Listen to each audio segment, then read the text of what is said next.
চারিদিকে যখন অন্যায় ও পাপে পূর্ণ হয়, লাঞ্ছিত হয় নারী, তখনই মাতৃশক্তির আবির্ভাব হয় তার সংহারকারিণী রূপে।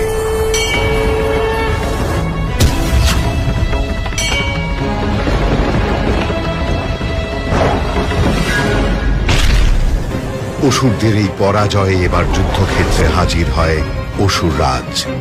ক্ষিপ্ত অসুররাজ তার মায়া বিস্তার করে হস্তির ওপর।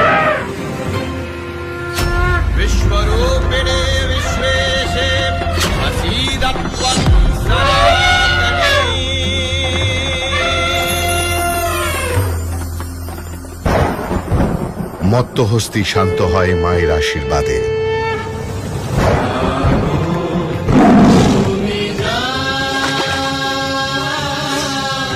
মহালয়ার পূর্ণ লগ্নে আসছে জাগো মা, জাগো দুর্গা, জি বাংলায়।